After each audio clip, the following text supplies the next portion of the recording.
Hamster কম্বাটের daily সিপারের আজকে কোডটি হচ্ছে CLONE ক্লোন। চলুন আপনাদেরকে দেখিয়ে দিই আজকের কোডগুলো বসিয়ে। আমি আজকের কোডগুলো বসিয়ে নিচ্ছি আপনাদের যাতে বুঝতে সহজ হয়, এজন্য স্ক্রিনের উপর কোডগুলো দিয়ে রেখেছি। আপনারা দেখে কোডগুলো বসিয়ে নেবেন।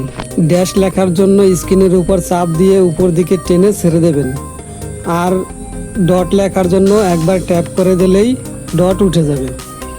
যারা অনলাইন থেকে ফ্রি টাকা ইনকাম করতে চাও তারা এই চ্যানেলের ডিসক্রিপশনে লিঙ্ক থাকবে, ওখান থেকে লিঙ্ক ওপেন করে একটা অ্যাকাউন্ট ক্রিয়েট করে নেবেন। ভিডিওটি ভালো লাগলে অবশ্যই একটা লাইক দেবেন এবং কমেন্ট করে জানিয়ে দেবেন ভিডিওটি কেমন লেগেছে আপনাদের কাছে। এবং নিয়মিত হামস্টার কম্বাটের ভিডিও পাওয়ার জন্য এই চ্যানেলটি অবশ্যই সাবস্ক্রাইব করে রাখবেন। আজকের ভিডিও এ পর্যন্তই, দেখা হবে নতুন ভিডিওতে। এ পর্যন্ত সবাই ভালো থাকবেন, সুস্থ থাকবেন, খোদা হাফেজ।